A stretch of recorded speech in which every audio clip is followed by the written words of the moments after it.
I am so alienated of the world that I am in. Hello, sorry guys, I need to move kasi nagdidilig yung mga hardinero dito sa oval. Anyway, let's go back to my topic. Ayun na nga. One of the best thing that we can do to cope up yung depression is yung at least we try to be more aware. Before, kung hindi natin yung nagagawa, okay lang yun. Okay lang kung hindi natin kaya maging aware because it's not yet dumarating sa consciousness natin. But then, kung meron na tayong mga nakikitang advices, videos, mga nabasa, na kagaya nito, na video ko na will help you to cope up from your depression, then maybe it's a sign for you to use that. Be aware sa mga bagay-bagay. Kasi minsan, I believe na ang depression, dahil nga it's all in the mind. Para sa akin, ganun yun. No? I don't know if that is for everyone, but for me, yun yung nakita ko. Yun yung nakita kong butas why I am being attacked by my own thoughts, by my own fears, by my own issues. And one way na para matulungan ko yung sarili ko talaga is being aware that I am in a anxiety phase of my situation. And by being aware na nandun tayo sa ganong state, it will help us to control yung mga thoughts na nag-a-arise sa utak natin, or at least hindi man natin sila makontrol, at least aware tayo na ito na naman yung isip ko. Nag-iisip na naman siya ng ganito. Ano na naman kaya ang susunod na isipin ito? Tapos mamaya niya, iisipin niya naman yung ganito, tsaka ganyan, tsaka ganito, tsaka ganito. And then from there, being aware of how your mind works, you will see yung patterns nung how we think. And yung mga patterns na yon, we need to be honest. Again, pure intent, we need to be honest sa mga sarili natin na iniisip natin yon, and then yung mga iniisip natin na yun, we need to be aware kung ano yung implications nun in our mind and how it affects our moods in our day-to-day basis na buhay. Kasi from there, we could start to be more aware, we could start to heal ourselves, and minsan hindi naman kailangan na kontrolin natin siya. Minsan, or madalas, I would say na to cope up from any kind of situation, madalas, para sa akin, you need to observe your own thinking, your own way of reacting sa mga bagay na nangyayari sa paligid. We need to be aware kung sino tayo. We need to know ourselves so that we can handle ourselves. Hindi naman kailangan na kontrolin mo all the time, kagaya ng sinabi ko, but you have to observe yourself and know yourself so that you can understand yourself and that you can do something about it. You should know yourself better than anybody. At ang katotohanan yan, tayo lang talaga nakakakilala ng mga sarili natin. Hindi natin yun maririnig sa iba, yung 100% nun. Kahit na ito yung tao na pinakamagaling na magbigay ng description ng isang tao, it's not entirely true. Alam natin yon. People will only observe us based on how they can see it. They can perceive things on sa anggulo na yon. So, hindi natin pwedeng ipa-claim sa kanila entirely of who we are. Only us can know who we really are. And a matter of fact, we are a bunch of energy, negative, positive, and kailangan natin i-weigh yun. Maingay, diba? Sorry. We need to weigh those energies that we have and balance them. Kung too much negative na yung nararamdaman natin, we need to clear things up, steer things up so it will be balanced. And yun nga, para steer clear natin yung mga energies natin na yan that makes us anxious. In a spiritual perspective of depression na tinatawag nga natin na dark night of the soul, or I would say ako tinatawag ko siya na dark night of the soul, and I believe every single person has its own spiritual awakening, kagaya ng sabi ko kanina, and we all have our own dark night of the soul in our lives. And nasa atin yun kung itatry natin silang i-deal and i-heal. And walang katapusang ganong process kasi yung gagawin natin sa entire life natin. Kasi we all have our own issues nung magmula ng bata tayo hanggang tumatanda tayo. People come and go in our lives and situations happens in a very abrupt manner. So maraming mga bagay na nangyayari sa atin. Sa isang instance, nagkakaroon tayo ng mga issues and we need to deal with them properly. Sinasabi ko to kasi ako talaga napaka-sensitive ko. Especially kapag galing ako sa pagiging sensitive, pagiging weak. I tend to be so weak talaga na parang nanginginig pa yung tuhod ko at sometimes I fear people, I fear being in crowd, I fear being the presence of those people na sa tingin ko they don't know me and siguro ginajudge ko sila kasi ginajudge din nila ako or vice versa. So I am scared to be with those people not because galit ako sa kanila. It's just I have this set of fears. Pero kapag nandun naman ako sa strong point naman ng life ko, ng situation ko, I don't care. Not even a speck of care kung ano yung iisipin nila sa akin. Basta I wanted to be everywhere at kahit nandyan sila, it's not my issue. And I guess, dito ko napatunayan na spiritual awakening is actually everybody's journey. Nasa atin na lang yun kung paano natin sila tatanggapin in our system, paano natin i-divert yung ating mga idealism from regular or standard terms na ginagamit natin into spiritual way of understanding them. And para sa akin siguro kaya mas komportable ako na i-deal sila spiritually, energetically, kasi it's more comforting for me to realize that things happen for a purpose. My life is a purpose and everybody that is around me, even you watching, everybody that nandito sa mundo na nasa universe, it has its own soul purpose. Even those plants, even those animals, all of the things, even the wind, the fire, alam mo yun lahat. They all have a purpose and I truly believe in that. I believe in universe, I believe in life. And so, pag naiisip ko yung mga bagay na yun, I guess isa yun sa may bibigay kong advice is that to explore, expand your understanding about life, and that will help you to cope up your depression. Ako, oo nga no, ang galing. Na-realize ko na habang sinasabi ko yun ngayon, yun yung my way of coping from depression, to appreciate life. Yes, pagiging grateful sa buhay. When we are in a depression, we should be aware and be grateful sa life na ibinigay sa atin. We should be grateful sa mga bagay na nasa paligid natin, sa mga tao na nasa paligid natin, whether they are supporting us or not, they are a part of our consciousness. And yung depression na pinagdadaanan natin, we are in the pit of this kind of situation because we are growing. We are elevating. Hindi lang natin yun nakikita because it's too dark dun sa loob ng depression na yun. This last episode of my Dark Night of the Soul,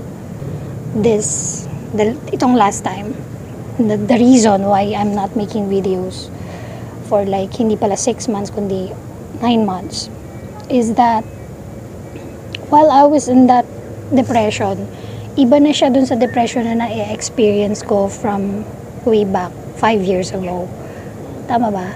3 years ago, 4 years ago pala kasi 2020 ako nag-start. Ay, may uwak ng aking awareness. So, way back 4 years ago, my depression was really different. Kasi before, once na nangyari sa akin yung depression ko, it was quite, alam mo yun,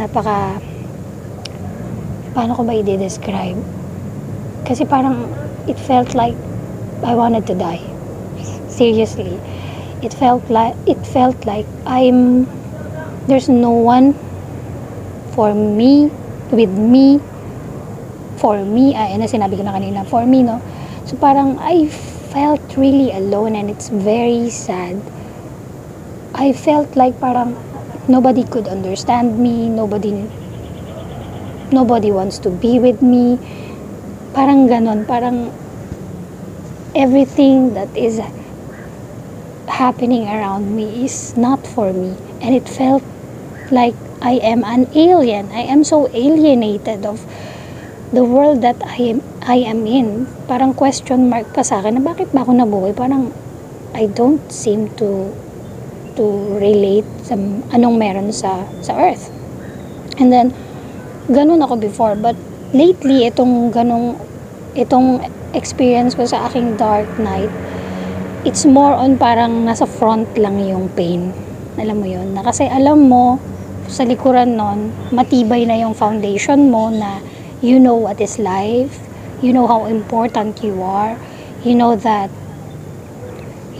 your life is a meaningful one. So kung ano man tong nangyayari ngayon that makes you feel this, is that because you just need to parang i-surface yung issue na ito para mai-proseso mo siya ng tama, para ma-deal mo siya ng tama. And there is no such time kung gaano kahaba yung proseso na yun. Just keep on healing, keep on understanding, keep on seeing things and realize things within that scope of issue that you are dealing with. If you need to cry. If you need to shout, go somewhere that you can shout. Of course, hindi dun sa loob ng bahay naman or sa kung saang lugar na makakaistorbo ka. If you need to, if you need to travel, do travel. Those are the healthy things that you can do when you wanted to heal, you wanted to release. Ako, I usually do parang, nagjo-jogging, trying to, love my physical body. Kasi minsan, hindi natin napapansin, our depressions comes from the pain that is nangyayari sa katawan natin na hindi tayo aware. Tapos, madadagdagan pa ng mga problema. So, we should be aware. Kaya nga sinasabi ko kanina, we should be aware. Kasi, by being aware kung ano yung mga nangyayari sa paligid, we can understand what is going on with us. And hindi tayo magdadahilan na lang ng walang dahilan. Alam mo yun, yung magdadahilan tayong magalit pero hindi natin alam kung ano yung dahilan natin ba't tayo nagalit. So we need to be aware. It's our responsibility na maging aware sa sarili natin. And that's how I deal with my depression the last time. And mahirap siya, sobrang hirap kasi it was too emotional, and I would say na isa talaga sa pinakamabigat na issue ko sa buhay ko yung pinagdaanan ko lately. Hindi ko nasasabihin kung ano yun, pero I will just gonna explain how it feels.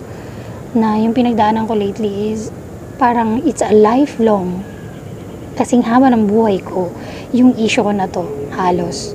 Na before nangyari to, everything is okay, pero alam ko sa sarili ko, at the back of my mind, hindi siya 100% okay.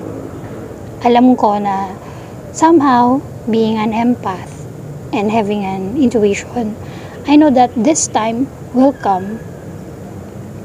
I would say na hindi ako prepared. I will be honest. Kasi kung prepared ako, I wouldn't feel this way. Pero it's meant to happen that way. Kasi that kind of particular reaction that I have, and that particular personality of that people na dinidil ko, is needed for our own consciousness leveling up. Nagigets nyo ba yun? So, yung ganitong klase ng dynamic ng mga situations can also make other people react. Kumbaga, halimbawa ako, yung nangyari sa akin na yun, at dito sa taong dinidil ko. Tapos yung mga tao na nakapaligid sa amin, yung mga tao na nakakaalam ng story namin, o nangyayari sa amin, every single person na nakakaalam ng story namin, may impact sa kanila yung nangyayari sa amin at some extent, at some level, at some consciousness level, and that is adding up to the consciousness of the people around us. At siguro kayo, dun sa mga tao na medyo marites at conscious sa aking channel of bakit hindi na nag-upload si Miss Jen, ganito, ganyan. Dun sa Facebook page ko na very seldom ako mag-post na, I know na medyo question mark, but I do understand all of that, and all of that is, alam mo yun, nasa utak ko lahat yun. It's happening inside of me, around me, yung mga bagay na yan. But you know, I have to be human at times, and I have to deal with my own pain. I have to process it. I need to cry. I need to mourn from that feeling of being like that, being depressed. And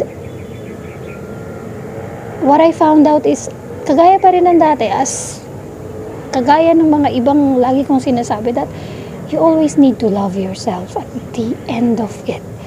Kasi you need to love yourself, and to be able to love yourself, you have to realize who you are. You have to know how you react, when you react, what is the reason why you react, what are the triggering factors that make you react, and all of these things that is going on inside of you. And you have to handle them properly. May mga times na hindi natin yun kayang gawin. Of course, kapag nasa depression tayo, it's really hard to deal. Kasi we are too sensitive, we are too anxious to really understand things. We are selfish in a way because yun talaga yung hinihingi sa atin ng depression is to really selfish at that particular point. Pero kahit nandun tayo sa part ng pagiging selfish natin, we need to still be aware kung hanggang saan yung selfishness na gagawin natin. But I would say na yung selfishness na sinasabi ko na yan is more on towards loving completely yourself, understanding yourself, seeing yourself, na parang alam mo yun, yung what if wala nang ibang tao nagmamahal sa'yo kundi ikaw na lang? Then you have to do it. At hindi mo gagawin na kitilin yung sarili mong buhay just because you're depressed. But instead, see the reason why you live, see the people that are around you, kahit na feeling mo napakawalang kwentang tao mo na, no, it's not. The mere fact that you are standing right in front of you, seeing yung people na nakakakita sa'yo kung ano yung nangyayari sa'yo, you know what, that is your purpose. That is your purpose for them to realize that kawawa naman siya, o yung isang tao nakita ka, kawawa naman siya, isang tao nakita ka na parang dapat ganito, dapat ganyan gawin niya, isang tao naman parang naiintindihan ka niya bukod dun sa awa. So yung mga tao na nakakakita sa'yo, mga tao na natatouch mo yung kanilang consciousness, you are adding up to their consciousness, and that is your purpose. That is why you need to be aware na hindi tayo nag-iisa. No man is an island. It's true na lahat tayo, we need other people. Akala ko hindi ako introvert, pero I am. Lalo na kapag nandun ako sa phase ko ng I want to dive deep more in my spirituality. And our spiritual life really matters. Kung napansin niyo, hindi ako gumagamit ng mga spiritual terms because I really wanted to reach out for those who are not into that kind of idealism. But of course, hindi ko naman kayo pipilitin na mapunta ron. That's why I'm trying to use terms that are more relevant sa atin lahat. Because I really wanted to reach out. I really wanted to share the experience that I have. I really wanted to somehow help, baka sakali dun sa mga makaka-relate. Sa tingin nyo kaya yung ginagawa ko, then do it. If you can't, let it be. Baka hindi pa yun yung time. Be loving of yourself. Meron tayo kanya-kanyang facing ng pag-heal. So don't force yourself. But instead, always feed yourself with motivational thoughts. Always feed yourself with inspirational thoughts na sa tingin mo relevant sa sitwasyon mo. And if things are coming to you na bagay na nakakasakit sa'yo, think again. Stop for a while and then parang somehow